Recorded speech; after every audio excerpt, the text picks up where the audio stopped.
ನಿಮ್ಮ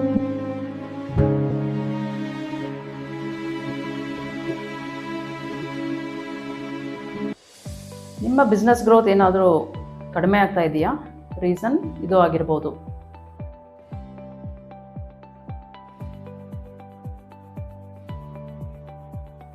ನೀವು ಏನಾದರೂ ಲೋ ಕ್ವಾಲಿಟಿ ಪ್ರಾಡಕ್ಟ್ ಸೇಲ್ ಮಾಡ್ತಾ ಇದ್ದರೆ ನಿಮ್ಮ ಬಿಸ್ನೆಸ್ ಗ್ರೋತ್ ಆಟೋಮೆಟಿಕ್ ಆಗಿ ಸ್ಲೋ ಆಗ್ತಾ ಹೋಗುತ್ತೆ.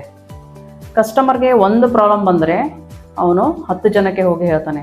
ಆಮೇಲೆ ನೆಕ್ಸ್ಟ್ ಟೈಮ್ ನಿಮ್ಮ ಅಂಗಡಿಗೆ ಅವನು ಬರೋದಿಲ್ಲ, ಬೇರೆ ಅಂಗಡಿಯಲ್ಲಿ ಪರ್ಚೇಸ್ ಮಾಡ್ತಾನೆ.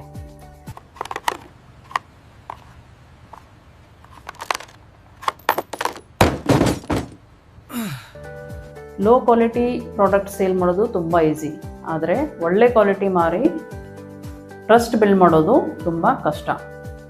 ಲೋ ಕ್ವಾಲಿಟಿಯಲ್ಲಿ ರಿಪೇರ್ ಮೇಂಟೆನೆನ್ಸ್ ಕಾಸ್ಟ್ ತುಂಬ ಜಾಸ್ತಿ ಇರುತ್ತೆ, ಹಾಗಾಗಿ ರೈತರಿಗೆ ತುಂಬ ಹಿಂಸೆ ಆಗುತ್ತೆ.